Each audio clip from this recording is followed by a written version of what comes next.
Yo, there's a boy.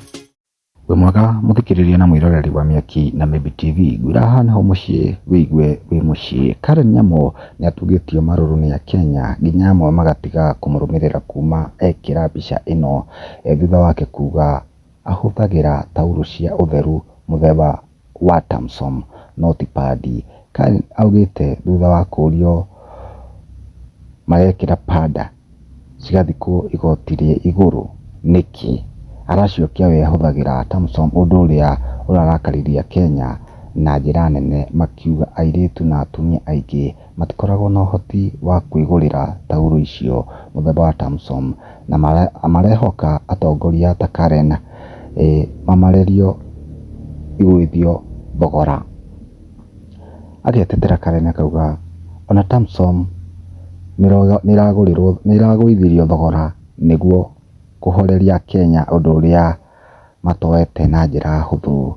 Oni thutha wa maandamano maria maragithii na mbere financial bill niguo gukigwithia thogora wa indo tondu no akeneta tauro cia utheru cia atumia cikiri iguru muno haria mugate urakiri iguru no ni urakigwithirio.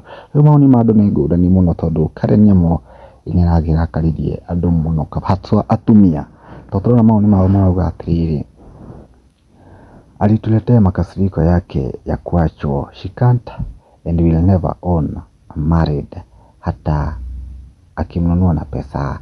Penzi akauga atiriri marakara matiri maraigua kuma atigwo nokio ekwaria uguo. Akauga atiriri nominated people should not have a say to anything since no one voted them. Akwende huko akabizana na wanaume kuza akili yake. Maria wagaki akauga atiriri this constitution should change to slap all. Andu makihuta marakara. Ona thutha wake kurekia mbica me hamwe na President William Ruto kuria akimikire jokes ati president agikimwona no nginya akimwage kidogo akatigana magikena kidogo. Riu andu matigikenete na njira iria nene toyo akiuga maoni mao. Kuma Miaki na Maybe TV ni taumagara.